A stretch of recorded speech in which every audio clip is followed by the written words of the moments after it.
What you're about to see isn't just rare photos. Each shot has a mind-blowing story that few people know about. Take this photo, for example.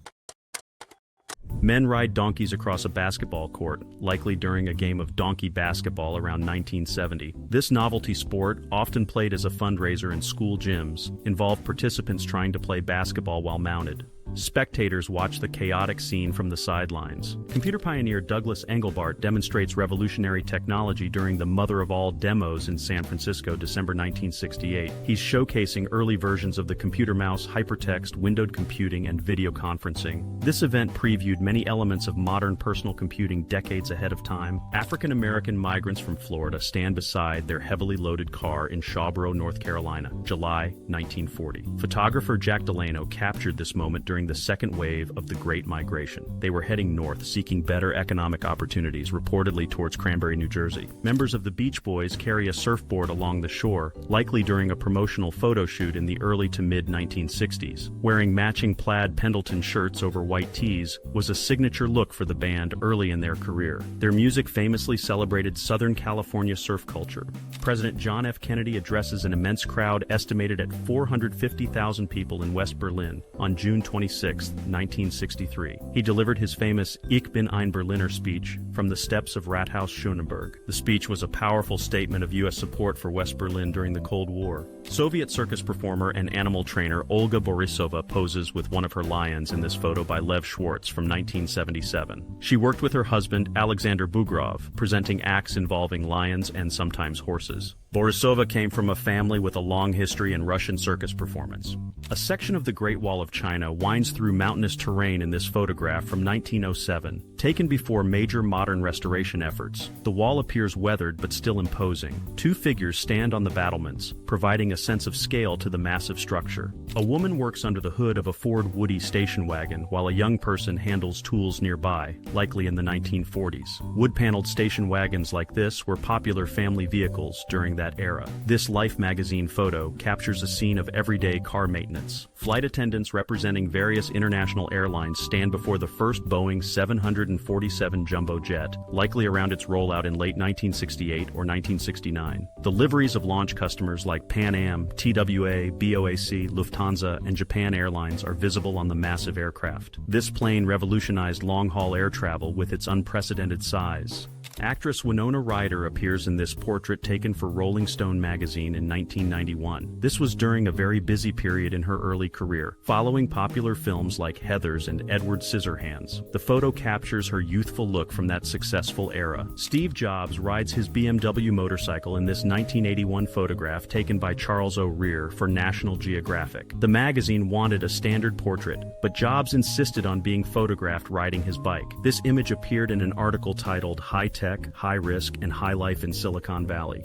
Norma Jean Doherty, later known as Marilyn Monroe, poses on a California beach in 1946. She still has her natural darker curly hair in this early photograph, likely taken by Andre de Dienne. This was before she adopted her famous platinum blonde look and achieved stardom. Young women chat on a street, likely in Damascus, Syria, showing fashions from the 1970s. Bell-bottom pants and colorful patterned tops were popular styles during that decade globally. This photo captures an everyday moment before major political changes and conflicts significantly altered the region later on. A young Frank Sinatra gets swarmed by adoring female fans, likely in the early 1940s. This captures the intense fan frenzy, often called the Bobby Soxer craze, that surrounded Sinatra during his rise as a solo singing sensation. Fans are reaching out, trying to touch him and get his autograph.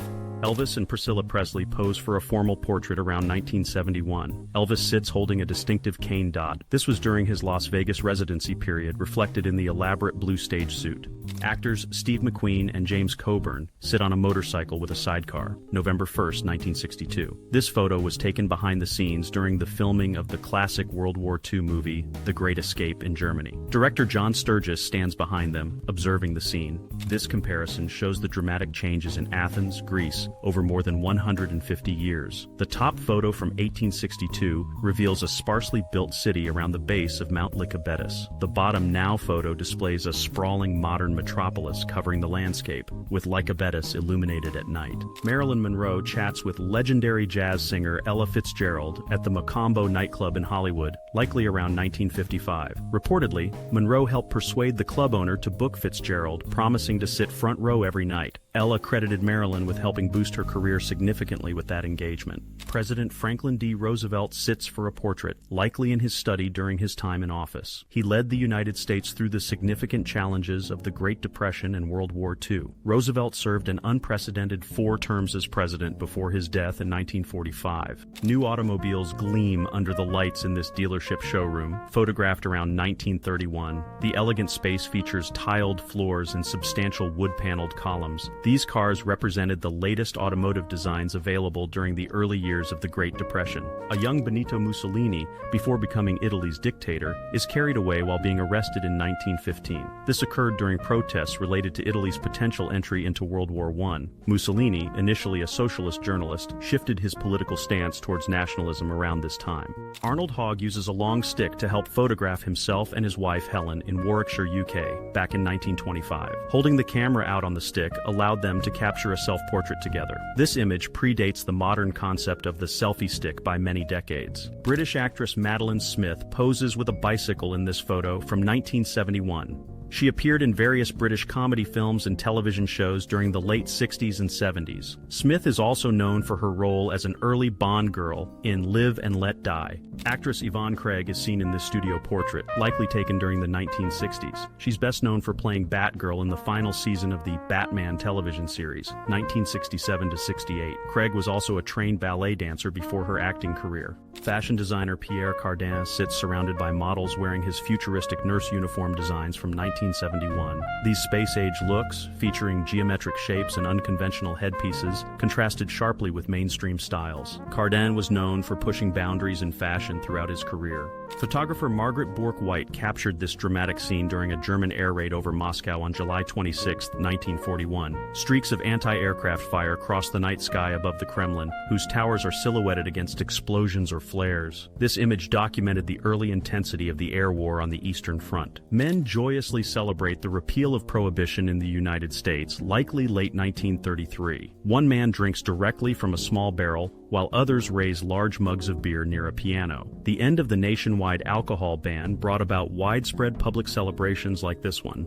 Frank Sinatra stands on a rocky beach, possibly in Hawaii, around 1985, holding a book with Japanese text. He appears contemplative, looking up towards the sky during a quiet moment away from performing. Sinatra often visited Hawaii for relaxation between concert tours. King George V of the United Kingdom, Wright, stands beside his first cousin, Tsar Nicholas II of Russia, in Berlin, 1913. Their striking physical resemblance is very apparent in this formal portrait. Both monarchs wear elaborate military uniforms, posing together just a year before the outbreak of World War I. A young Winston Churchill poses here in the elaborate uniform of the 4th Queen's Own Hussars Cavalry Regiment, likely around 1895. He was about 20 years old at the time, having recently graduated from the Royal Military College, Sandhurst. This portrait was taken long before he became Britain's famous wartime prime minister. 4 renowned physicists take a walk together, likely on the grounds of the Institute for Advanced Study in Princeton, 1954. From left to right are Albert Einstein, Hideki Yukawa, John Wheeler, and Homi J. Bhabha. Yukawa had recently won the Nobel Prize, joining Einstein as a laureate in this group.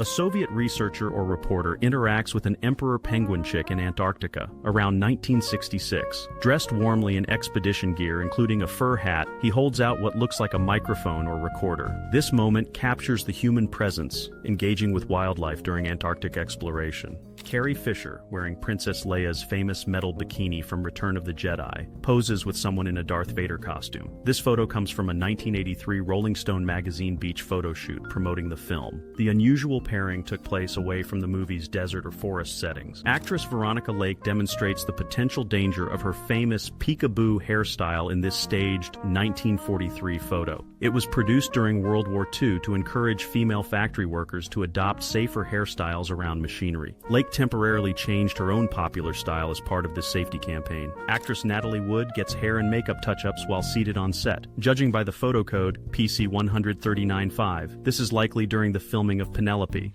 dancer Ann Miller records the sound of her tap shoes for the 1943 film Reveille with Beverly. Standing atop a small platform with microphones nearby, she performs her steps while a sound engineer monitors the levels. This process ensured clear audio capture of her distinctive tapping for the movie soundtrack. Customers shop from their car window at an early drive-through grocery market in Los Angeles, 1949. An attendant behind the counter gathers items for the woman leaning out of her vehicle. This innovative concept offered convenience by allowing patrons to purchase goods without leaving their cars. Someone dressed as a Cyberman, a classic villain from the TV series Doctor Who, enjoys a smoke break outdoors. The specific design resembles the Cybermen seen in the show during the 1980s. This behind-the-scenes type photo offers a humorous contrast between the menacing robot costume and the everyday act. The Air France Concorde supersonic jet arrives at New Orleans Armstrong International Airport, MSY, on March 24, 1976. This special flight carried the then President of France, Valéry Giscard d'Estaing, for a visit. Concorde flights to destinations like New Orleans were rare compared to its regular routes to New York or London. Allied military vehicles and equipment crowd Juno Beach in Normandy, France, shortly after the D-Day landings in June 1944. Canadian and British forces were primarily responsible for securing this landing zone. This view shows the massive logistical effort underway to supply the invasion force.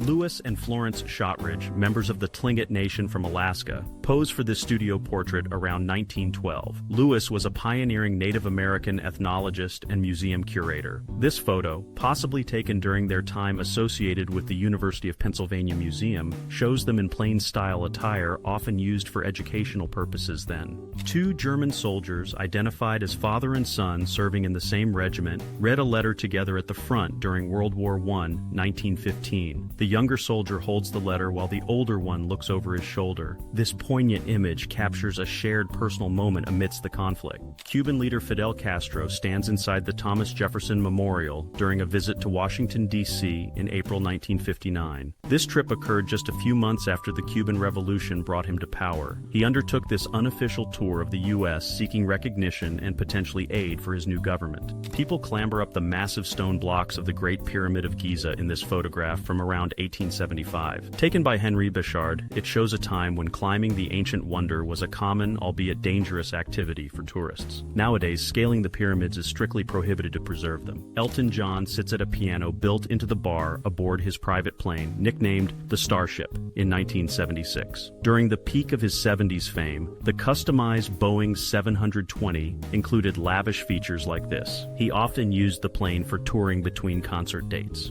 President Ronald Reagan and First Lady Nancy Reagan stand with Emperor Hirohito during a state visit ceremony in Tokyo, November 1983. Both leaders wear formal attire suitable for the important diplomatic occasion. This visit aimed to reinforce the strong alliance between the U.S. and Japan during the Cold War era. Actress Ava Gardner poses on a rocky shore during a photo shoot, likely in the early 1950s. She was rapidly becoming a major Hollywood star around this time, known for her striking looks. This photo captures her early image before becoming a screen legend. One of the massive towers of the Golden Gate Bridge rises during its construction phase around 1935. The photo looks across the water towards the Marin Headlands from near Fort Point. Building this iconic structure across the turbulent strait was a major engineering feat of the era.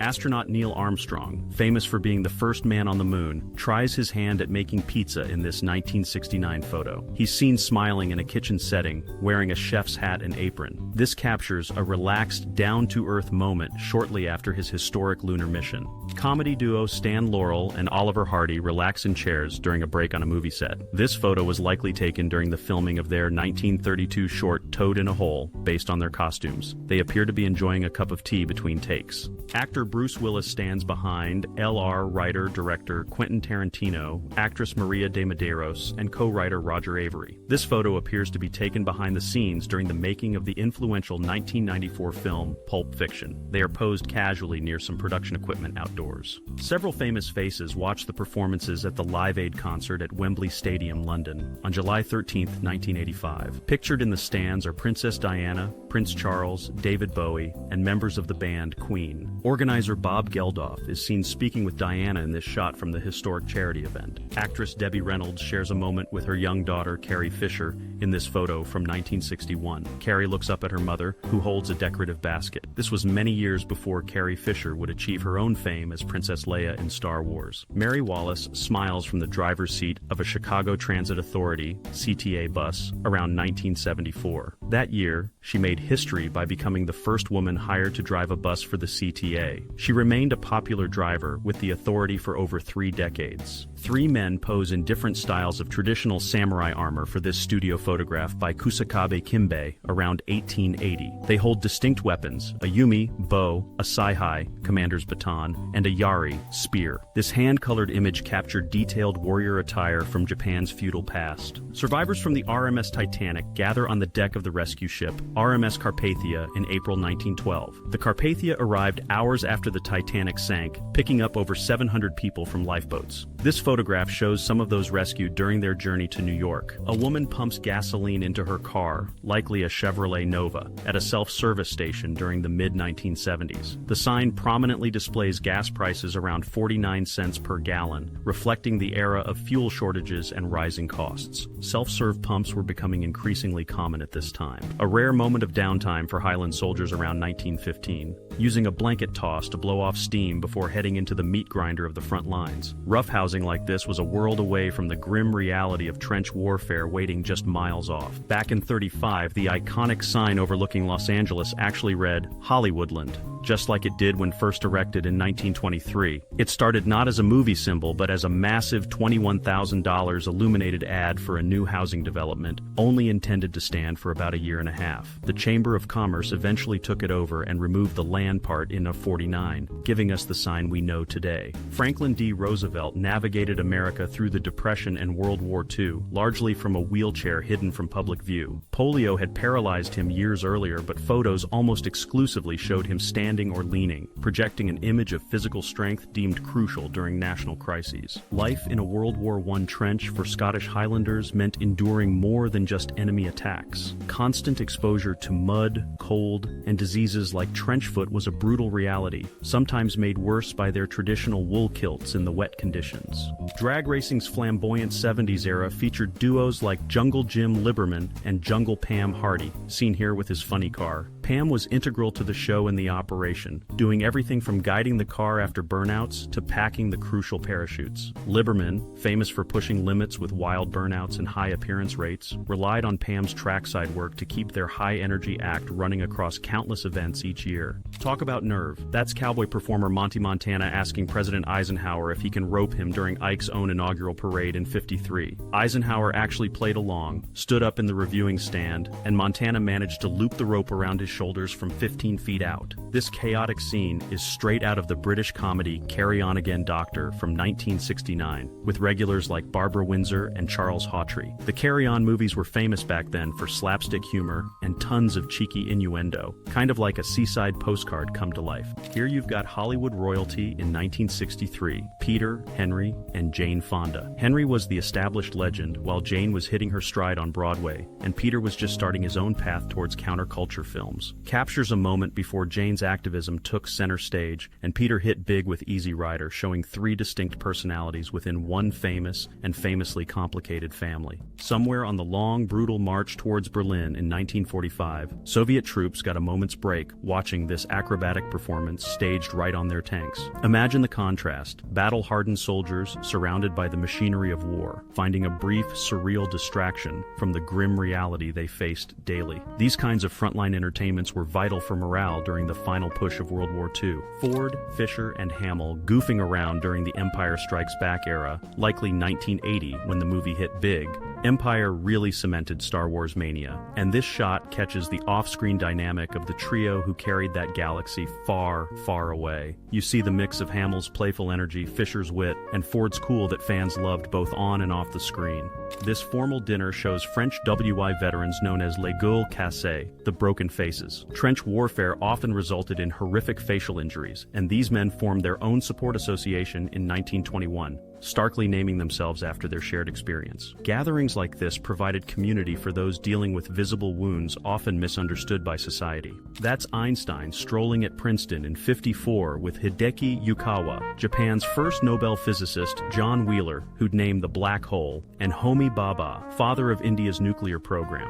Four giants of physics from different fields caught walking together at the Institute for Advanced Study. Here's Samuel L. Jackson marrying actress LaTanya Richardson back in August 1980. This was long before his major movie stardom. Jackson was focused on stage acting and landing small film parts after moving to New York in the mid-70s. It would be over a decade until Jungle Fever and Pulp Fiction made him a household name. This striking photo captures a woman balancing a sewing machine on her head in Kuwait around 1955. Oil wealth was beginning to transform the country rapidly during this period. Yet traditional methods of carrying goods persisted alongside the modern buildings appearing in the background, showing a society in transition. Check out this ultimate 1950s furniture piece from around '51, a combination TV, radio, and cocktail cabinet. Home bars were booming status symbols back then, part of that whole post-war suburban cocktail culture. Having your booze and your screen all in one spot like this was peak convenience, 50s style. This photo shows students, likely in Kabul during the 60s or 70s, a period sometimes pointed to as broadly progressive for Afghanistan. However, the modernization and opportunities seen in parts of the capital weren't necessarily the norm across the entire country. John Lennon and Yoko Ono launched their "War is Over If You Want It" campaign with billboards in major cities for Christmas 1969, including this one in Times Square. It was a direct message aimed at fostering collective will to end the Vietnam War. Using prominent advertising space for an anti-war statement was a significant, unconventional move for the time. Roller skating culture hit a peak in places like Venice Beach around 1979 to 1980, defined by this kind of look skates, distinctive shorts, and tube socks. It became a huge part of the local scene, blending outdoor activity with the era's disco influence. The style captured here is very specific to that Southern California moment.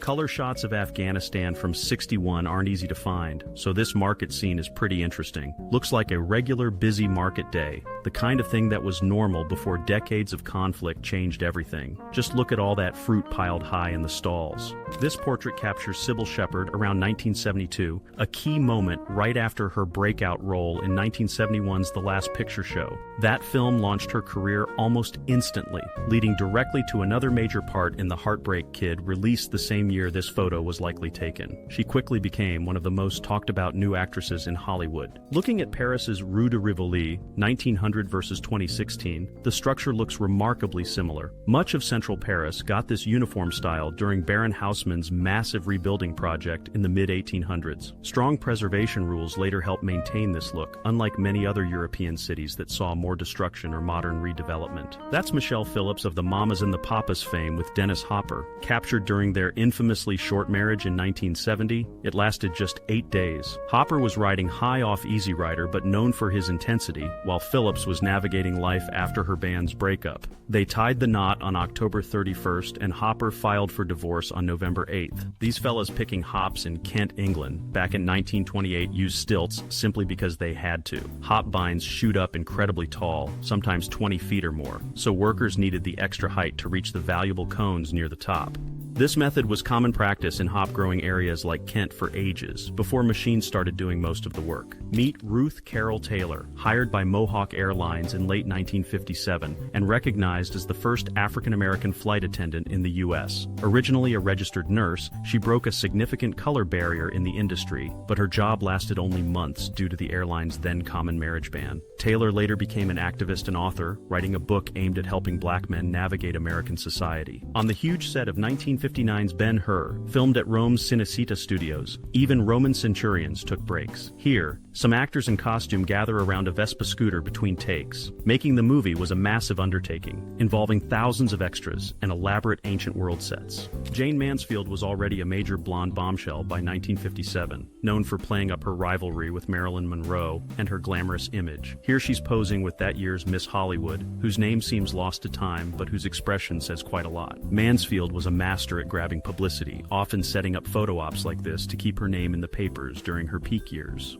Raquel Welch hit superstardom a couple years before this 68 shot, thanks mainly to 1 million years BC, even with just a few lines. By 68, she was a global sensation, though still fighting to be taken seriously as an actress beyond her looks. This photo likely captures her between films like Bandolero or Lady in Cement, cementing that powerful image the public couldn't get enough of. Riding the New York subway back in '63 looked a bit different. Check out the sea of hats and newspapers. Before smartphones, grabbing the morning or evening paper was the routine for commuters catching up on news. The suits, the hats, the serious reading, it captures that specific mid-century vibe of city life and the daily grind. Queen Elizabeth II faced this massive crowd, estimated over 250,000 people, at Delhi's Ramlila grounds during her first royal tour of India in 1961. This was a huge diplomatic event, happening just 14 years after India's independence from Britain. Addressing such a vast gathering symbolized a new post-colonial relationship being navigated between the two countries. This wreckage on the beach isn't D-Day, it's the grim aftermath of the disastrous Dieppe raid in France, August 1942. Mostly Canadian troops, along with British and some American forces, assaulted the German-occupied port but were met with brutal defenses. What you see here, wrecked landing craft, a destroyed tank, and a downed Allied plane, likely a Mustang or Spitfire, reflects the heavy losses and chaos of that failed operation. That guy grinning while holding the heart of the Nagasaki bomb is Manhattan Project scientist Harold Agnew. Taken likely on Tinian Island around August 1945, he's holding the plutonium core of the Fat Man weapon just before its assembly and loading. Agnew was actually one of the scientific observers on the plane that dropped the bomb on Hiroshima days earlier. These attendants worked aboard Hugh Hefner's famous private DC-9, the Big Bunny, known for its extreme luxury back in the 70s. That custom jet featured a full bar, showers, movie projectors, and even a disco area for entertaining guests during flights. Mark Hamill and Harrison Ford are cracking up here with Peter Mayhew, Chewbacca himself, likely celebrating Star Wars mania reaching peak levels around 1978. Looks like they're at Eric Idle's place, possibly marking the movie's soundtrack hitting gold or platinum status. Mayhew's holding what looks like a record award, just a casual moment capturing the main guys right when that sci-fi phenomenon was taking over the world. The universal recycling symbol wasn't created by some big design firm. It was designed by 23-year-old college student Gary Anderson back in 1970. He submitted it for a contest sponsored by the Container Corporation of America, aiming to raise environmental awareness for the first Earth Day. Anderson won the contest, netting maybe $2,000 to $2,500, and the logo entered the public domain, becoming one of the most recognized symbols globally. That's a young Carrie Fisher watching her mother, Hollywood star Debbie Reynolds, perform on stage at the Riviera Hotel in Las Vegas back in '63. Fisher basically grew up backstage and on film sets, getting an early first-hand look at the world of show business. Seeing her famous mom command the Vegas stage from the wings must have been quite the introduction to the industry she'd later join herself. Robert F. Kennedy grabs a bite at a drive-in in Bluefield, West Virginia, likely during the crucial 1960 primary campaign supporting his brother JFK. West Virginia was a key state, and making stops like this was about connecting with working-class voters in Appalachia, trying to bridge the gap between his Boston background and the local concerns. It was retail politics, Kennedy style, trying to win hearts and minds one drive-in at a time. Sally Field in 1977, the year Smokey and the Bandit became a massive box office smash, making her and Burt Reynolds one of Hollywood's hottest pairings. This was a turning point for Field, who was actively moving away from her earlier TV roles like Gidget and The Flying Nun. She was proving she could handle bigger movies, paving the way for her dramatic Oscar-winning roles just around the corner. Warsaw in '46 was still mostly ruins after the war, but check out this street photographer trying to make a living. He's using his own painted backdrop of a peaceful landscape to block out the devastation behind his customer. A real slice of life showing people trying to find some normalcy, and maybe a bit of dignity even when surrounded by wreckage. This woman photographed in Iran during the 1960s shows a style common in cities like Tehran before the 1979 revolution. Western fashions and less conservative dress codes were visible in certain urban areas during that era under the Shah. Photos like this capture that specific period, which contrasts sharply with the stricter rules that came later. Think your internet wiring is messy? Take a look at Stockholm's main telephone tower around 1890. Thousands of individual lines connecting subscribers created this insane web overhead before engineers figured out better ways to bundle cables underground. This photo is incredible because of who it shows. Mary Monroe Sanderson, born way back in 1748. Taken around 1850, she's one of the earliest born people ever captured on on camera. Think about it. She was already married with a family before the American Revolution even started, living long enough to see the age of photography begin.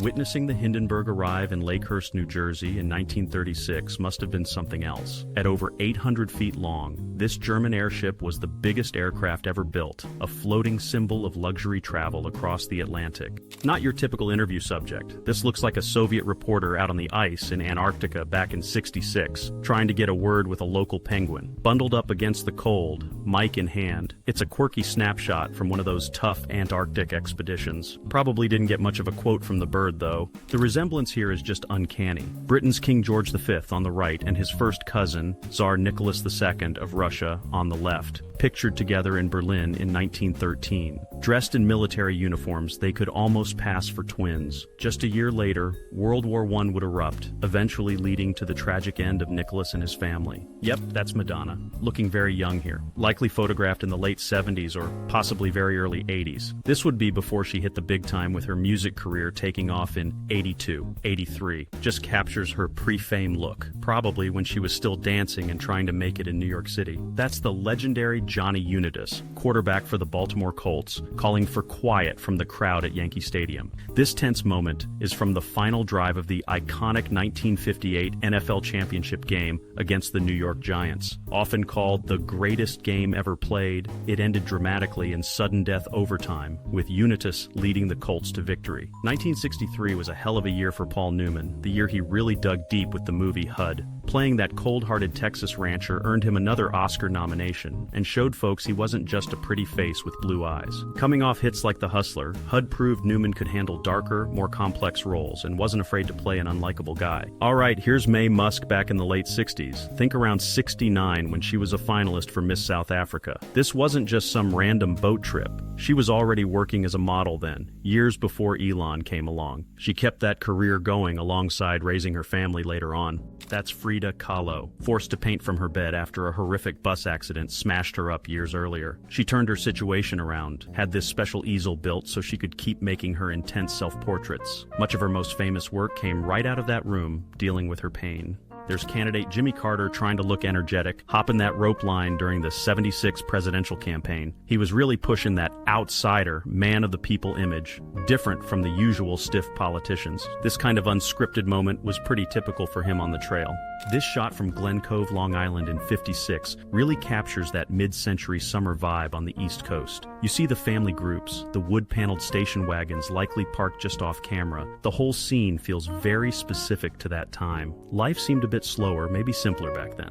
Meet Carl Eliason up in Sainer, Wisconsin, next to his 1927 motor toboggan. He built this thing because his wife was a nurse and needed to get around in the heavy snow. Necessity really drove invention here. That machine, crude as it looks, got the first patent and basically started the whole snowmobile industry. Here's China's Jiang Zemin sharing a moment with Henry Kissinger in A95. Kissinger was the guy who helped Nixon open up relations with China back in the 70s. By 95, they were deep into figuring out trade deals and global politics, a complicated dance between two very different powers. Looks impressive till you see 4 guys lifting it. That's an inflatable Sherman tank, part of the 23rd Headquarters Special Troops in Watu. This ghost army used fake tanks, sound effects, even phony radio chatter to trick the Germans about where the real Allied forces were. Deception was a huge part of the game leading up to D-Day. That's Sharon Tate in the mid to late 60s, right when her star was rising fast after movies like Valley of the Dolls. She was seen as one of the bright new faces in Hollywood, really capturing that swinging 60s look. This photo catches her right in that moment of ascending fame. This is what was left of Cassino, Italy, after one of the toughest battles on the Italian front in a 44. The Allies needed to break the German Gustav line here, and it involved bombing the historic Monte Cassino Abbey on the hilltop, thinking Germans were using it. 4 separate bloody assaults finally took the position months later. Winston Churchill found real solace in painting, especially after losing power post-Watu. Here he is in 1948. He picked up the brush around age 40 and produced hundreds of canvases, often painting landscapes use in places like Morocco or the south of France. Looks like he's got his usual cigar and maybe some scotch to help the creative flow.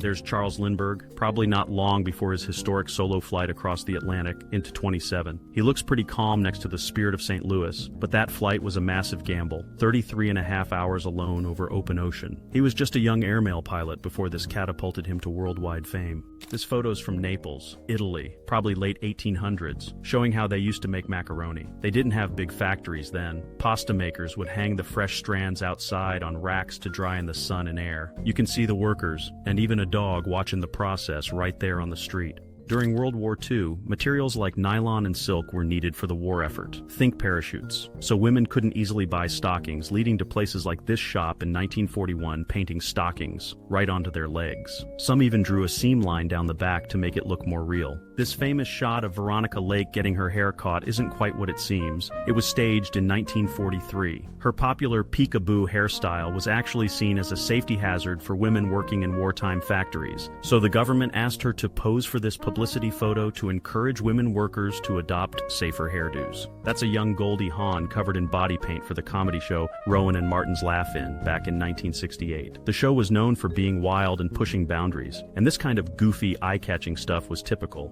This was really early in her career before she became a huge movie star. Take a look at this contraption from 1945, built by the government's Bureau of Standards.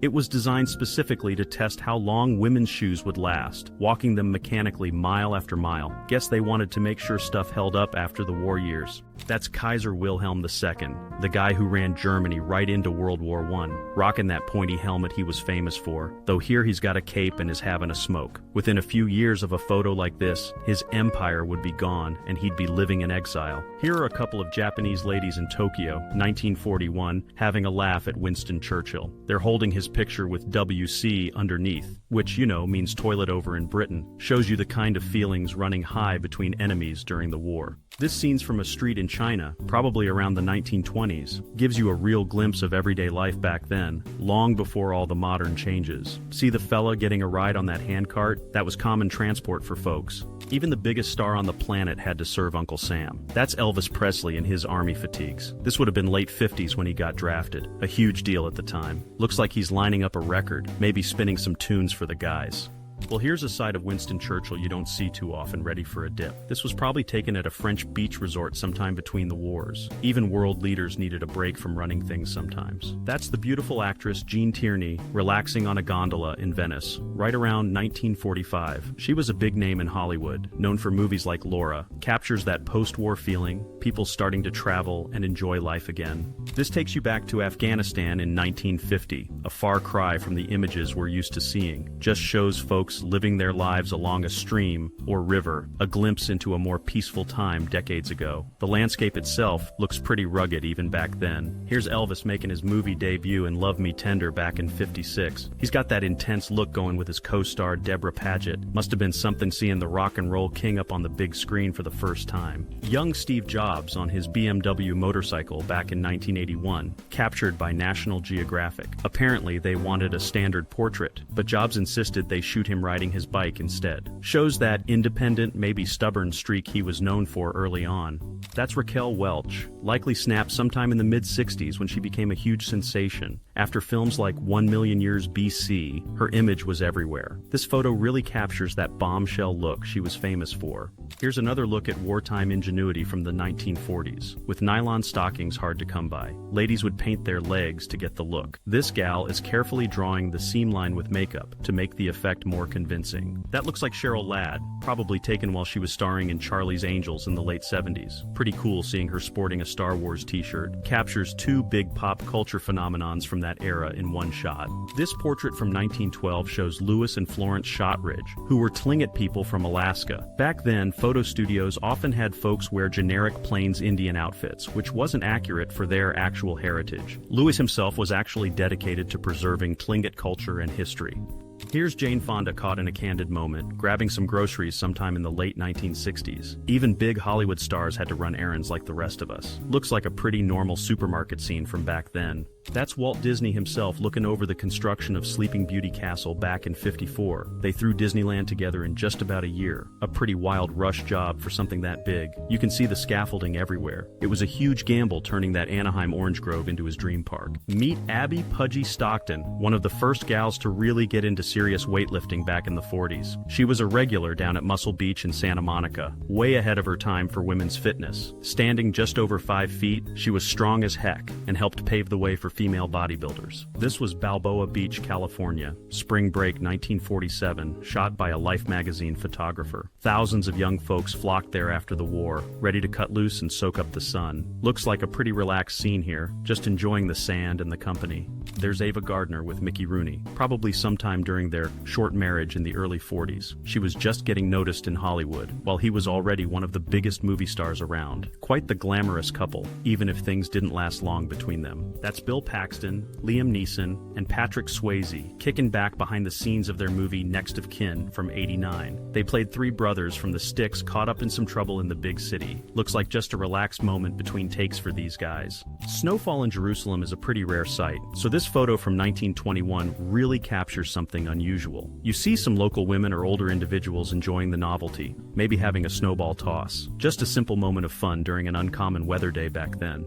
Check out the dashboard, and steering on this Mercury from the mid-60s. They called it wrist twist steering. Instead of a big wheel, you used those two rings. It was supposed to be futuristic, but never really made it into mass production. Classic New York City street scene right here, looks like '86 from the caption. Chess hustlers and players setting up tables right there on the sidewalk was a common sight. You got all sorts of folks gathered round, watching the games unfold amidst the city bustle. That scientist there is Harold Agnew, and he's holding the actual plutonium core for the Fat Man atomic bomb in 1945. This was taken on Tinian Island shortly before the bomb was loaded for the Nagasaki mission. Pretty jarring to see such a world-changing object handled so casually. Here's an old-time strongman, likely from the early 1900s, looking pretty stout. That barbell with the big globe ends was standard gear for these performers back then. They'd lift crazy weights like this as part of their stage acts in circuses or halls. Back in 1955, record stores like this one in London had these private listening booths. You could step inside, put on some headphones maybe, and preview a record before deciding to buy it. Pretty neat way to check out the new tunes before plunking down your money. This was Pink Floyd's huge free concert right on the canals of Venice back in '89. They built this massive stage that floated in front of St. Mark's Square, drawing about 200,000 fans. Caused a hell of a stir afterwards because the city wasn't really prepared for that size crowd. There's President Kennedy and Jackie out watching the America's Cup races near Newport in '62. They're on the deck of the Navy destroyer named after his older brother Joe Jr.,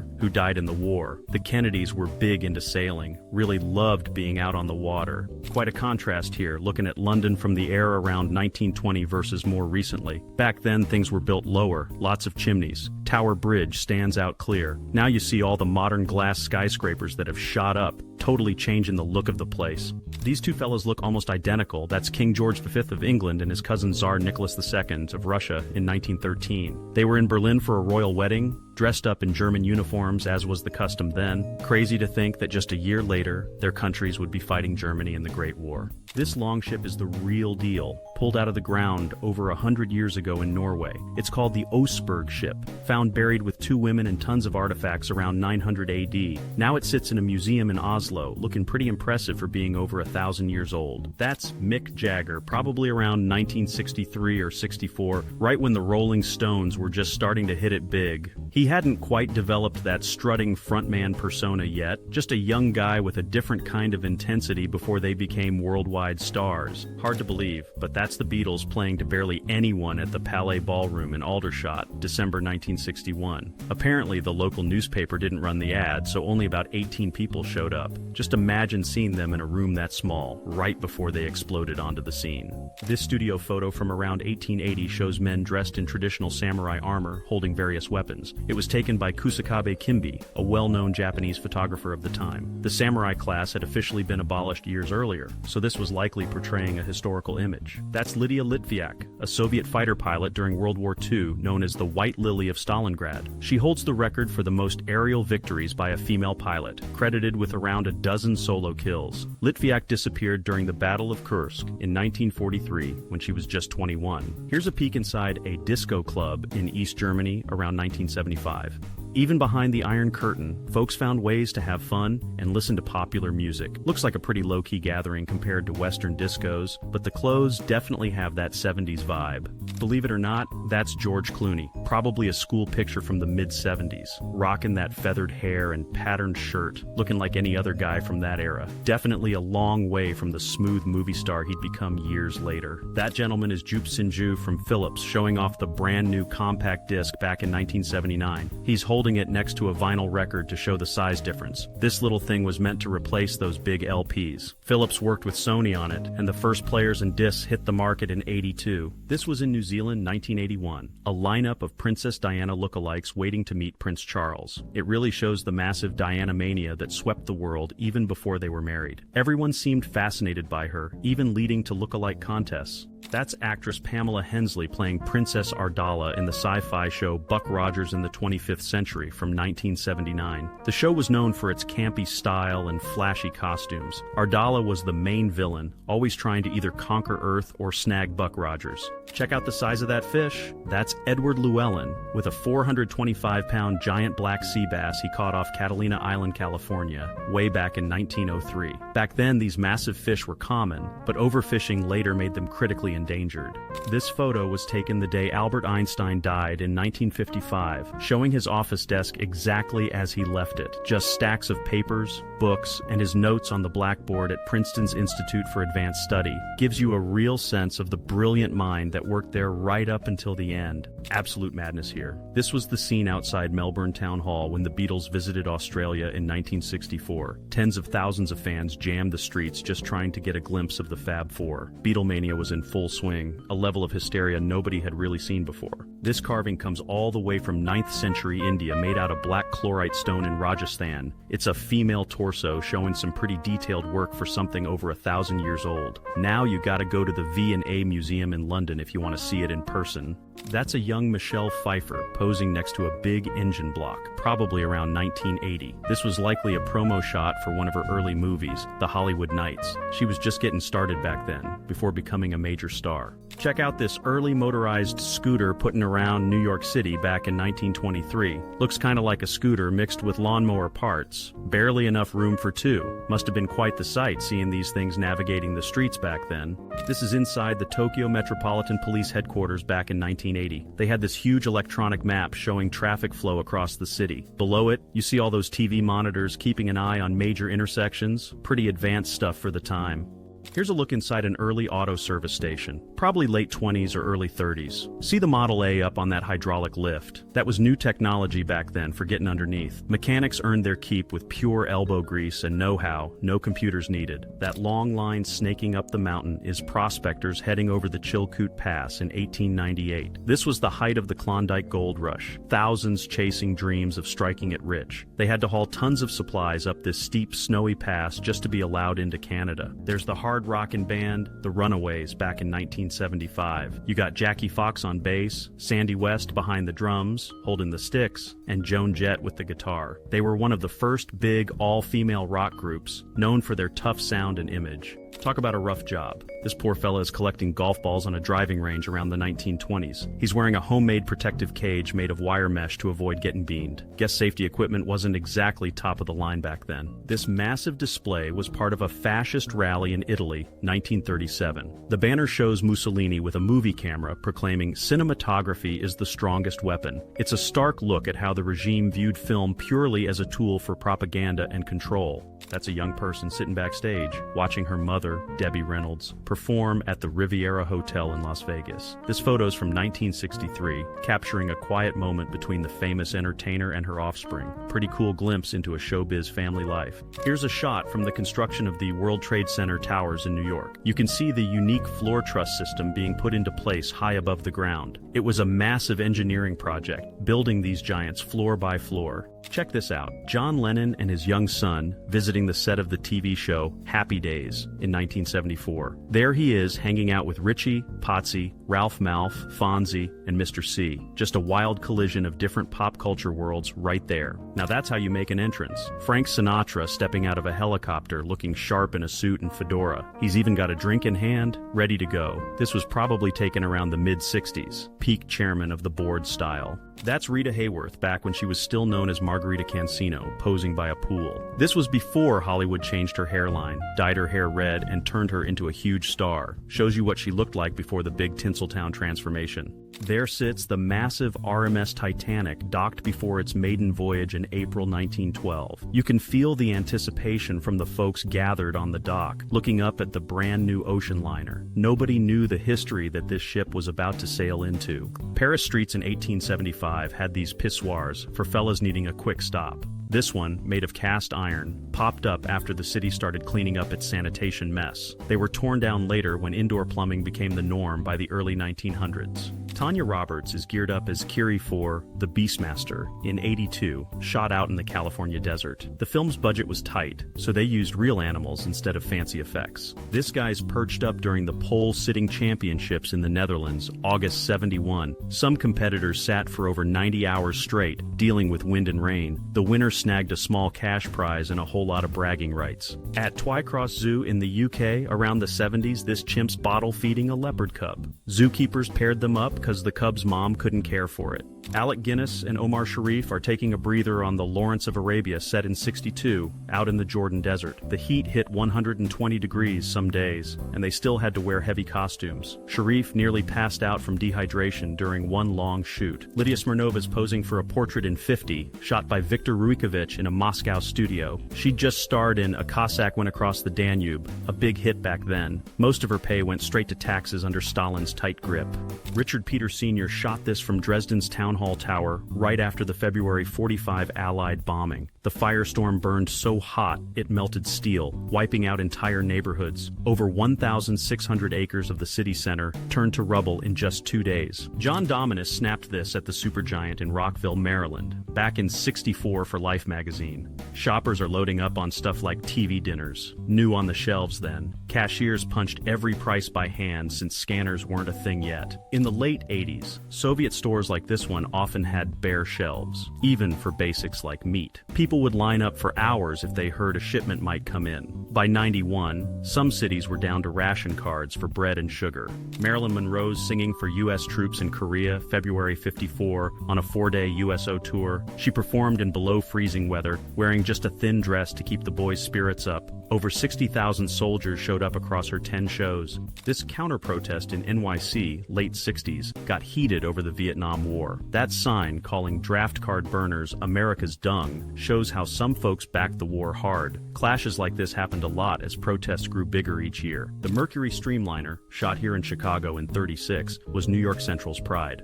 Henry Dreyfuss gave it that sleek look to pull in more passengers. It could hit 80 miles an hour, fast for a train back then. Dolly Parton's in a Nashville studio around '66, cutting her first tracks. She'd just moved from Tennessee's backwoods, barely 20, chasing a country music dream. Her single Dumb Blonde came out the next year and started getting airplay. These gals are putting together a B-17 at Douglas Aircraft in Long Beach during 1-2. They're part of the Rosie the Riveter crew, stepping up when the men got called away. That plane took over 12,000 hours of work to finish up.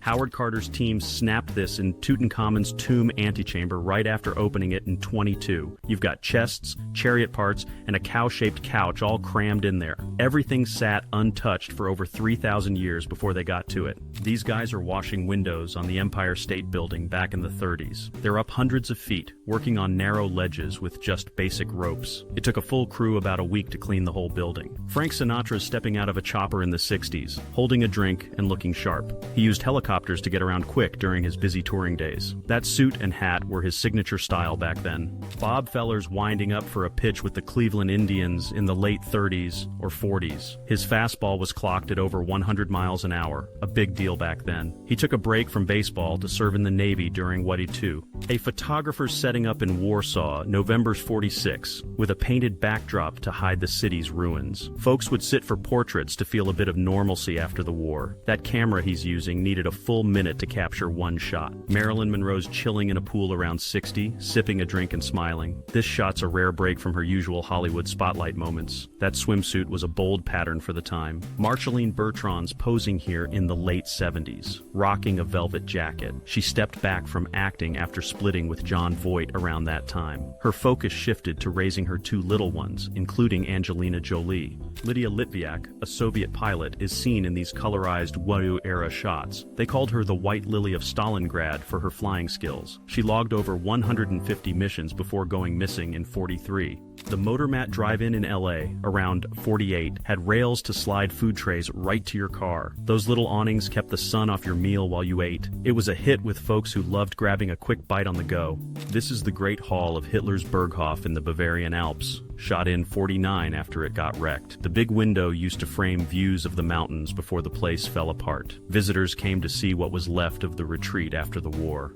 Stan Laurel and Oliver Hardy are kicking back on a film set around 32. They're likely shooting their short Toad in a Hole, going by those overalls and hats. They're sipping tea, taking a breather between takes. Marilyn Monroe's posing on Santa Monica Beach in July 62 for George Barris. This was her last professional photo shoot, just a few weeks before she passed. That chunky sweater kept her warm on the chilly beach day. This Pretty Legs contest in Paris around 50 has a judge checking out numbered contestants. The gals are behind a curtain, showing just their legs for the judging. These kinds of quirky competitions were a fun pastime back then. Reese Witherspoon's standing on a balcony in 91, just starting out as an actress. That year, she landed her first big role in The Man in the Moon. The red top and blazer were a bold look for her early days. Inger Nielsen's waving to folks in Amsterdam, April 72, during a promo tour. She's famous for playing Pippi Longstocking in the late 60s TV series. That outfit with the pigtails kept her in character for the fans. Bruce Lee's workout sheet from May 27th, 65, shows his routine at Hock Kyung Gymnasium. He's doing stuff like squats with 75 pounds and French presses with 64.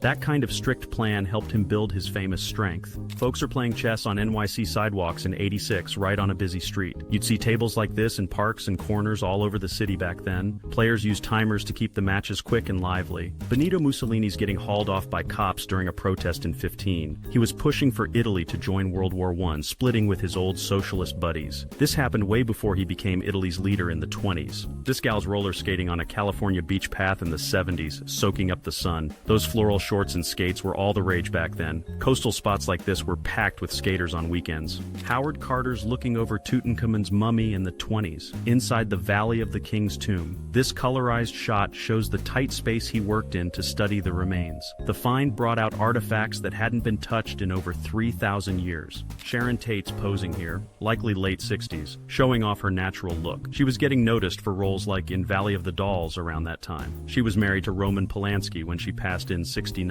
Dolly Parton's with her husband Carl Thomas Dean, probably soon after they met in 64. They tied the knot in 66 and kept things private ever since. That pleated dress and his suit were classic for the time. Johnny Unitas, quarterback for the Baltimore Colts, is calling for quiet in the 58 NFL championship game. They're playing the New York Giants at Yankee Stadium on a packed day. The game went to overtime, and the Colts pulled off the win. This aerial shot from June 8, 80, shows the mess left by Mount St. Helens eruption in Washington. The May 18th blast knocked down trees for miles around the volcano. Ash and debris covered the whole area, changing the landscape big time.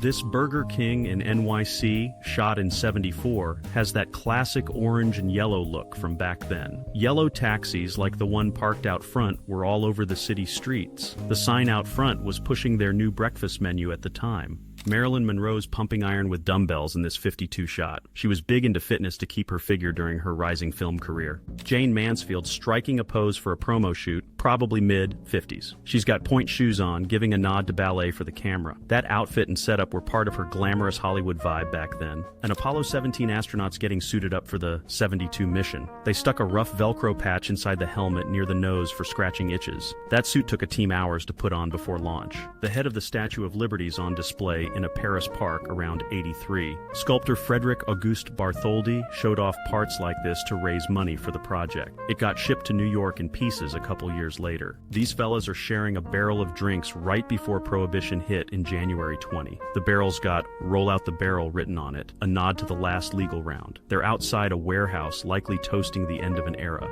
These gals are chatting on a street in Damascus, Syria, rocking 70s fashion. Bell-bottom pants and bright tops were the big style everywhere back then. You can see the city's busy vibe with cars and folks in the background. Salvador Dali's working on The Face of War around 41 in his studio. He started the piece while living in the US during the early 1-2 years. His surreal style used wild imagery to tackle the era's heavy themes. Alfred Eisenstadt caught this goodbye kiss at Penn Station in NYC 43. The soldier, a paratrooper, is likely heading off for WOTU duty. The station was packed with folks seeing off loved ones back then. Kiki Hawkinson from Sweden, center in the gown, just won the first Miss World in London, 51. The event started as the Festival Bikini Contest, with most gals in swimsuits. Her win stirred some talk because of the bikini focus at the time. This couple's cruising on an autoped, an early motorized scooter, sometime between 16 and 22. These scooters hit the market around 1915, made in the US and Germany. They were a new way to get around quick back in the day. Folks in the NYC subway in 53 are riding without their usual papers due to a big newspaper strike. Normally, you'd see half the car reading during the commute. It shows how much people relied on papers for their daily news back then. Relna Brewer's showing off her strength on a beach in 38, tearing a phone book in half. She was a big advocate for women's fitness and training in an era when it wasn't common. That swimsuit style was typical for the late 30s. Sophia Loren's shining at the Venice Film Festival in 55, waving to the crowd. She's decked out in a sparkly gown with long gloves, pure Hollywood glamour. These festivals were the place to be for movie stars back then. Madeline Smith's posing with a bike in this 71 shot, showing off her casual look. She was in a bunch of British comedies and TV shows around that time. She later played a Bond girl in Live and Let Die in 73. Getting ready for the big day, sometime around 1956 by the looks of it. Putting on the lipstick, probably feeling a mix of nerves and excitement right before walking down the aisle. That big poofy dress and those little gloves were really the style for brides back then. Here's Marilyn Monroe taking a dip in the pool around 1960, looking pretty relaxed without all the makeup. This might have been taken at the house she shared with Arthur Miller in Connecticut. Just a casual, candid moment, a bit different from her usual glamorous image. That's Grace Kelly, the definition of elegance in the 1950s. She went from being a top Hollywood actress in films like Rear Window to actual royalty when she married Prince Rainier of Monaco. This photo captures that perfect mix of Hollywood glamour and regal poise she had. Well, look at that, a young Joe Biden sporting a beard back in his early days. This photo's likely from the late 60s or early 70s, probably before or right as he started his political career. Definitely a different look than the clean-shaven guy we're used to seeing. There's Natalie Wood getting touched up by the hair and makeup crew on the set of a movie. Judging by the code, it's likely This Property is Condemned from 66. Gives you a little peek behind the curtain at the controlled chaos of getting an actress ready for a scene. This shot's from Chicago's train platforms in July 1941, taken by John Vachon. Look at all those hats. Seems like every man wore one back then. People relied heavily on trains for getting around, and you can almost feel the summer heat and anticipation on that platform. Here's Dr. Martin Luther King Jr. watching President Lyndon B. Johnson on TV, likely during a major speech about civil rights. You can see the focus on Dr. King's face as he takes in the president's words. Looks like he's watching with other colleagues in a living room setting. That's Soviet Premier Nikita Khrushchev, causing a scene at the United Nations General Assembly in October 1960. He got furious during a debate about colonialism and Soviet actions in Eastern Europe. He famously took off his shoe and pounded it on the desk in protest. That ain't no real wampa. It's actor Des Webb inside the creature suit on the set of The Empire Strikes Back around 1979 to 80. Shows you the work that went into practical effects before CGI took over everything. Must have been pretty hot inside that furry getup. Hard to recognize him, but that's Arnold Schwarzenegger at his very first bodybuilding competition in Graz, Austria, 1963. He was only 16 years old, just starting out on the path that would lead him to massive fame. Quite a contrast to the physique he developed later on. That striking woman is actress Marceline Bertrand, Angelina Jolie's mother, photographed in the late 70s. She had acting ambitions herself, but stepped back to raise her family after her marriage to John Voight ended. You can definitely see the family resemblance, especially in the eyes. These fellas are out for a cruise in a classic convertible. Looks like an early 50s Chevy, maybe somewhere scenic like Hawaii, judging by the plates. Rocking the sunglasses and enjoying the open road captures that carefree American car culture vibe from the era. Seems like they're having a good time on vacation or leave. Looks like break time for these auto workers, probably at a Soviet factory like the Vaz plant that made Ladas. Gathered around a makeshift table, maybe playing cards or dominoes to pass the time. Just a candid glimpse of everyday life on the assembly line back then. There's President Kennedy and Jackie watching the America's Cup races off Newport back in September '62. They're aboard the USS Joseph P. Kennedy Jr., the destroyer named for his brother killed in World War II. Both Kennedys loved the sea, and this captures them enjoying a day on the water. This studio portrait from around 1880 shows three men in full samurai armor, posing with traditional weapons like a bow, spear, and commander's baton. Taken by Kusakabe Kimbei, it captures the image of the samurai class years after they were officially disbanded. These photos were popular with tourists wanting a glimpse of old Japan. There's Steven Spielberg hanging out with his star E.T. on the set of the movie back around 81 or 82. Gives you a good look at the puppet they used, all wrapped up in that famous blanket in the bike basket. Man, that movie was something else when it came out. That's Dean Martin taking a break next to a big old movie camera with Angie Dickinson looking over him. This was on location for the classic western Rio Bravo, made back in 1959. Dino played the drunk deputy, and Dickinson played the tough gal named Feathers. Take a look at this scene from the golden age of comic books, probably the 1940s. These women are hand-collating the pages for comics like Superman or Batman before they got stapled. Before fancy machines, this huge workforce put every single comic book together by hand, page by page. Here's a snapshot of mid-century tourism, likely the 1950s, judging by that Ford station wagon. You got the family or group getting ready to board the City Tour Deluxe bus.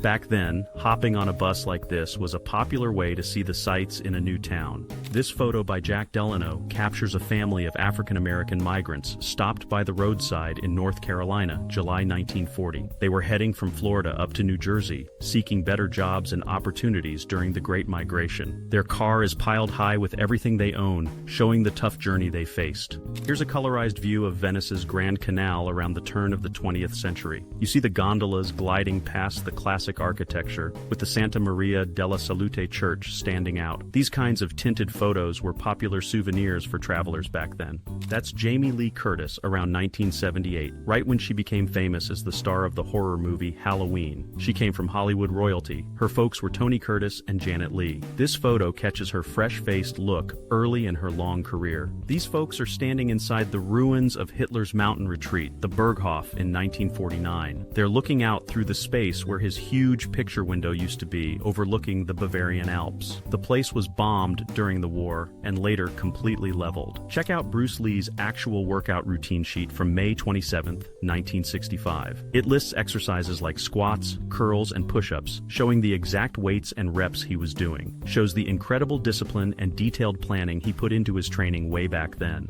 Classic slice of Americana here, the parking lot of a Thrifty Mart grocery store in West Covina, California, 1959. Look at all those beautiful mid-century cars, like that orange '58 Chevy. Takes you right back to the look and feel of suburban life back then. That's Robert F. Kennedy grabbing a bite at a drive-in while campaigning in West Virginia back in 1960. He's perched on a car, looking like he's trying to connect with the everyday folks. Drive-ins like this were a huge part of American culture in those days. This is the inside of the White House looking like a bomb hit it during the massive renovation from 1948 to 1952. President Truman ordered it because the whole structure was dangerously unstable. They basically built a new steel frame inside the original stone walls. Pretty wild sight, an entire apartment building being moved on rails. This kind of thing actually happened, especially in Eastern Europe, to save buildings when cities were being redeveloped. Incredible engineering feat, slowly sliding tons of concrete and brick down the tracks. There's Winston Churchill again,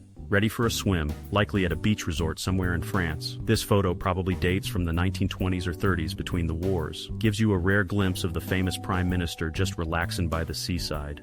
Here's Jamie Lee Curtis again, this time lounging by the pool sometime in the early 80s. She's got a different look here compared to her late 70s photos, maybe a bit more sophisticated, still rocking those wedge shoes that were popular back then. That's the queen of disco herself, Donna Summer, looking glamorous probably sometime in the late 70s. Check out that sequined top and flowing skirt, pure disco era style right there. She absolutely dominated the charts back then with hits that got everyone on the dance floor. Meet Margaret Hamilton, lead software engineer for the Apollo space program, standing next to the code she and her team wrote. That massive stack is the navigation software that landed astronauts on the moon in 1969. Really puts the amount of work involved into perspective, huh? This worker at the EMI plant in London is doing quality control on Beatles LPs back in 1965. Looks like she's checking pressings of Rubber Soul, surrounded by huge stacks of records and covers. Shows you the sheer volume of production needed when Beatlemania was at its peak. These two fellas are guardian angels patrolling the New York City subway back in 1980. The group was formed by volunteers to help combat crime on the trains, easily recognizable by their red berets and jackets, though not worn here. They were a visible presence meant to make riders feel safer during a rough time for the city.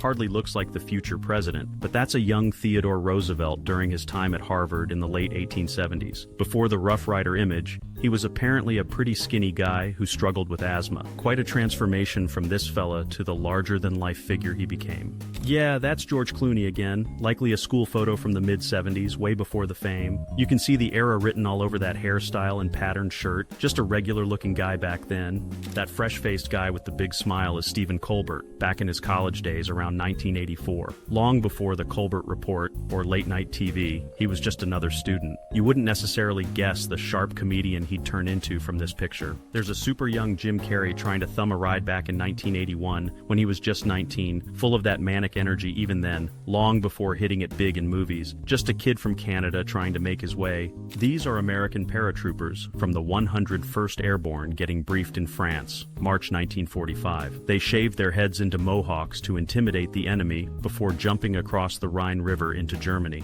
Gives you a sense of the mindset before heading into a major battle. That's actress Martha Heyer, likely in a publicity photo from the 1950s or early 60s. Looks like a classic Hollywood glamour shot, maybe playing up a bit of playful allure with the towel. She was known for playing sophisticated characters on screen.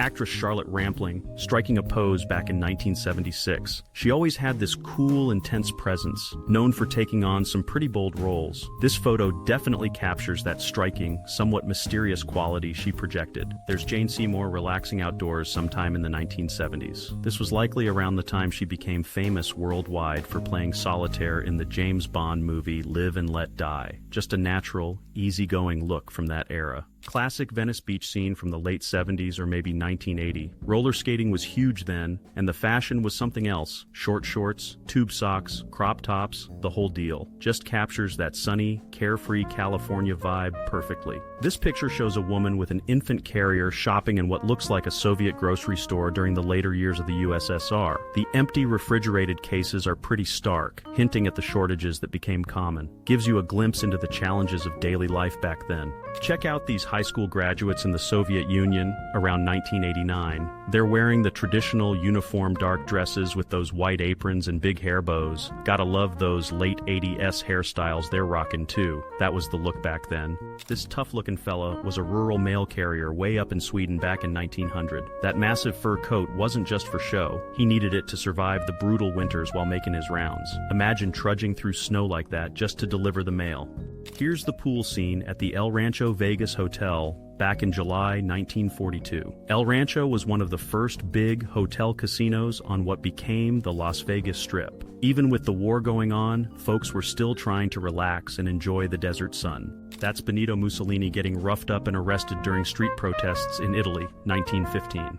Back then, before he became dictator, he was involved in radical politics. This was during demonstrations over whether Italy should enter World War I. It's uncanny how much these two look alike. King George V of Britain and his first cousin, Tsar Nicholas II of Russia. This photo was taken in Berlin in 1913 when they attended a royal wedding, both wearing German military uniforms. Just 1 year later, their countries would be at war with Germany. That's actress Anita Ekberg, star of La Dolce Vita, looking pretty fierce with a bow and arrow outside her her place. Reports from the time say she had a run-in with aggressive photographers staking out her villa. Apparently, things got heated, leading to this unusual standoff. Here's Marilyn Monroe sharing a laugh with comedy legend Groucho Marx back in 1949. This was from the movie Love Happy, one of Marilyn's earliest film roles before she became a household name. She definitely looks thrilled to be working with a star like Groucho. Check out this clever setup. The Motormat Drive-In from Los Angeles, 1948. Instead of car hops, they had this conveyor belt system on rails that delivered your food tray right to your car window. Even had little awnings to keep the sun off your grub.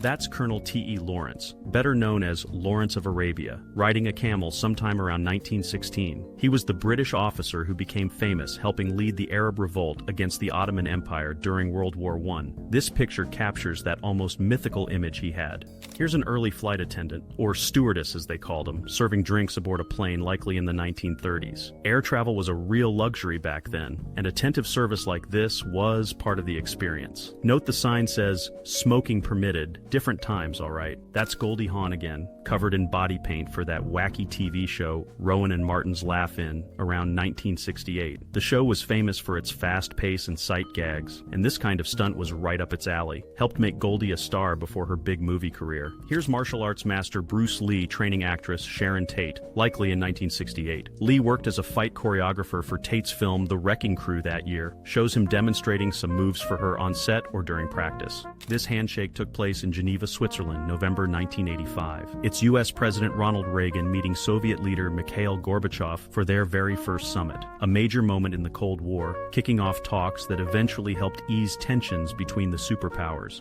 This color shot takes you inside a Pontiac factory, probably late 60s, showing a Firebird body being lowered onto its chassis. You see the workers guiding it into place on the assembly line, captures that classic era of American muscle car manufacturing in action.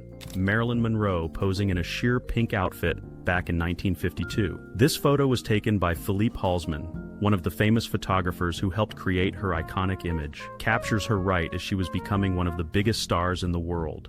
That there's a brand new 1958 Edsel getting photographed outside the Tropicana Hotel in Las Vegas. Ford sunk a ton of money into the Edsel launch, thinking it was going to be huge. Despite all the hype and flashy looks, the car turned out to be a massive sales disaster. Here are workers putting together the very first Macintosh computers at the Apple factory, early 1984. This was revolutionary stuff back then. The computer with the mouse and graphical screen hitting the market. Looks like careful work, giving each one a final wipe down before it ships. There's Stan Laurel and Oliver Hardy taking a little tea break on the set of their short film Toad in a Hole back in '32. Even dressed in those rough work overalls, they found time for a proper cuppa. Years later, Stan Laurel got an honorary Oscar for his comedy genius, though Ollie didn't live to see it. That's Soviet animal trainer Olga Borisova, with one heck of a furry co-star. Looks like around 1977. The Soviet circus was famous for its skilled performers and elaborate animal acts. Takes some serious trust and guts to have a full-grown lion perched on your shoulders like that. This photo captures the scene right after Howard Carter opened King Tut's tomb in 1922. Look at all those ancient artifacts. Chests, statues, furniture, just piled up and covered in dust after 3,000 years. It was an unbelievable discovery, like stepping right back into ancient Egypt. This was the scene at the first major video game tournament back in 1980, the Space Invaders Championship. Atari organized it, and over 10,000 people competed across the country. Pretty wild to think this was the very beginning of what we now call esports. There's Jimmy Carter driving a tractor on his family's peanut farm in Georgia, 1960. Got a couple of younger family members helping out in the background there. This was his life before politics took over, grounded in farming and his local community. Now that's a combo. A tiny BMW Isetta microcar being loaded into an Airstream trailer back in '55. BMW was nearly bankrupt after Wuddy Why 2, and licensing this little Italian bubble car actually saved the company. Sold over 160,000 of them, paving the way for the BMWs we know today. This takes you back to Afghanistan in 1950, a different time altogether. Just shows folks going about their day along a stream or river. A simple look at life decades before the conflicts we associate with the place now. Here's former President Gerald Ford being interviewed by John F. Kennedy Jr. for George magazine in September '95. Quite a meeting. The Republican president, who pardoned Nixon sitting down with the son of the Democrat president he served under. Looks like a relaxed conversation despite despite the different backgrounds. That's the famous French actor Alain Delon, hanging out with pigeons in St. Mark's Square, Venice, 1962. He's holding an old movie camera, maybe scouting locations or just playing around between takes. Even got a bird perched right on his shoulder, like he's Dr. Dolittle. Here are some tourists enjoying a bit of snow sliding in Yosemite National Park way back in 1903. Before ski lifts and fancy resorts, folks found simple ways to have fun in the snow. Looks like they're just using pieces of board, or maybe just their coats to zip down the hill. This is Alfred Hitchcock, directing on the set of his thriller The Birds from 1963. Look at all those real birds they had on set. Must have been quite a challenge wrangling them for the shots. You can see Hitchcock calmly sitting in his director's chair amidst the controlled chaos. That's Rita Hayworth looking stunning in some fancy sleepwear back in 1941. She was nicknamed the Love Goddess and became one of the top pinup girls for soldiers during World War II. This photo definitely shows why she was such a huge star back then. Take a look inside this Cuban cigar factory from the early 1900s. That fella perched up there is the lector, a reader hired by the workers themselves to read newspapers or books aloud. It was a way to stay informed and break up the long hours of rolling cigars by hand. Here's a glimpse of the future back in 1964. Tokyo operators using Toshiba's new video phone. You could actually see the person you were talking to on that little screen next to the phone. Pretty amazing tech for the time, though it was way too expensive to become common back then. This looks wild. It's a Cessna plane being refueled mid-air from a truck speeding across a dry lake bed near Las Vegas. This was part of a publicity stunt for the Hacienda Hotel back in 1958 or 59, aimed at setting an endurance flight record. That guy in the truck, Bob Reich, had the tricky job of handling the hose. There they are, the Beatles tearing it up on stage, probably around 63 or 64, looking sharp in those matching suits, John, Paul, and George up front with their guitars. This was right when Beatlemania was exploding, changing music forever. This tough-looking concrete structure is a German defensive pillbox from World War II. Those deep craters and dents covering it are battle scars left by intense Allied attacks. Judging by the damage, this bunker likely saw heavy action, maybe during the Normandy landings in a 44. That's actress Candice Bergen striking a pose on the beach back in 1968. She's playfully flexing with what looks like a stuffed poodle under her foot. Captures that late 60s vibe early in her long acting career. Here's Jane Fonda doing some grocery shopping, caught in a candid moment sometime in the late 1960s. Even major movie stars gotta pick up the essentials now and then. Just a regular supermarket trip, a different side from her glamorous image. There's the man himself, Bruce Lee, looking intense and focused. Rocking those sunglasses, you can just feel the energy coming off him. He wasn't just about action. He brought a whole philosophy to martial arts that changed everything. Here's an aerial shot showing the World Trade Center towers climbing high above Lower Manhattan during construction. You can see the massive landfill area below where Battery Park City would eventually be built. Really shows how these giants dominated the skyline even before they were finished. That's Marilyn Monroe getting ready backstage with fellow blonde bombshell Betty Grable looking on. This was at the Photoplay Magazine Awards ceremony back in 1953. Two of the biggest stars of the era caught in a candid moment behind the scenes. Check out this group of young guys hanging out in China, probably early 1980s. Rocking those slightly flared jeans and big hairstyles were starting to change as the country opened up more. Gives you a feel for the youth culture emerging during that time of transition. That sharp-dressed man is Buck Franklin, a pioneering African-American lawyer in Oklahoma. He's known for his incredible resilience, especially after the 1921 Tulsa Race Massacre destroyed his office. Franklin famously continued serving his community, practicing law out of a survivor tent. Quite the change in Szczecin, Poland, known as Stettin, Germany, back in 1900. The top photo shows the old bridge and bustling waterfront before World War II. The bottom shot from 2013 shows the rebuilt city with a completely different riverfront look. That's actress Shelley Duvall standing by an airport security checkpoint, probably sometime in the 70s. Rocking quite the outfit with those platform shoes, shorts, and cap. Interesting sign there too, showing what wasn't allowed on flights back then. That's actress Martha Heyer again, striking a pose for a publicity shot, likely in the late 50s or early 60s. Classic Hollywood glamour setup with the fancy tub and champagne bottles nearby. She definitely knew how to play up that sophisticated look. Now here's a pairing you don't see every day. Shock rocker Alice Cooper hanging out with Colonel Sanders of KFC. Apparently they bumped into each other at the same hotel in Amsterdam back in '74 while doing press. Just goes to show rock and roll and fried chicken can mix sometimes. Here are some folks standing inside the bombed-out shell of Hitler's Berghof retreat in the Alps, 1949. That huge opening was once a massive picture window with an incredible mountain view. Kinda eerie seeing tourists wandering through the wreckage after the war. That's Elvis Presley with Deborah Paget in a scene from the movie Loving You, which came out in 1957. It wasn't exactly historically accurate, but it was all about showcasing Elvis's singing and charisma. He played a delivery guy who becomes a star pretty close to his real story.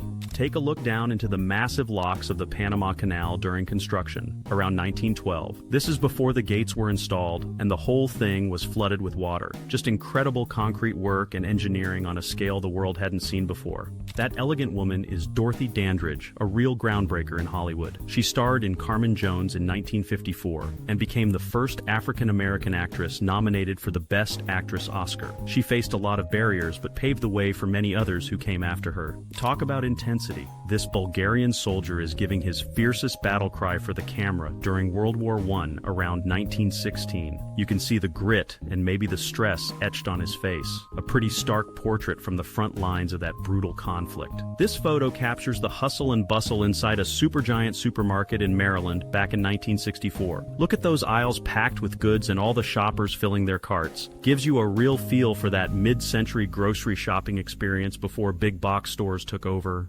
Here's the waterfront airport on Catalina Island, off the California coast, back in 1931. You see those seaplanes parked right there by the terminal building, ready to take folks back and forth to the mainland. Must have been a pretty scenic way to travel back then. That incredibly striking face belongs to Hedy Lamarr, one of the biggest movie stars of the 1940s. Besides her stunning looks, she was also brilliant co-inventing a frequency-hopping technology during Wedawai 2 that became the basis for modern Wi-Fi and Bluetooth. Quite a combination of beauty and brains.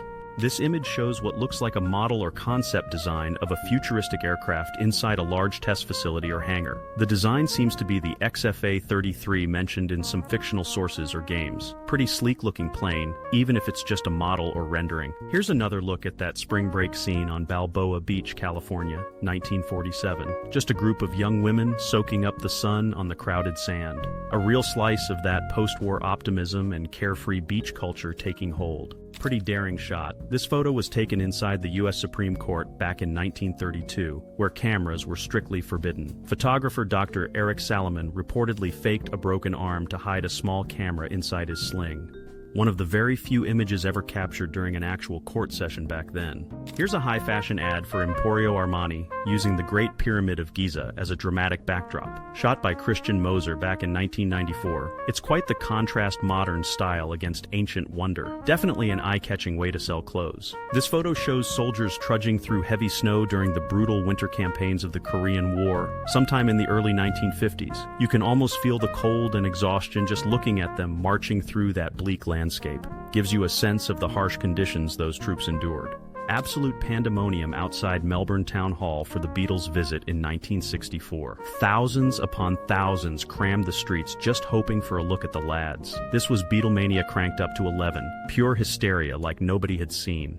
Here's a scene from the 1940s. A woman tending to the engine of a classic Woody station wagon. Got a young helper down there sorting through the tools on the ground. Car repairs were often a DIY job back then, keeping those old rides running. That's Japanese actress Akiko Wakabayashi, posing with a sleek Toyota 2000 GT back in 1967. This rare sports car became famous in the James Bond movie You Only Live Twice. They actually had to make special convertible versions just for the film because Sean Connery was too tall for the coupe.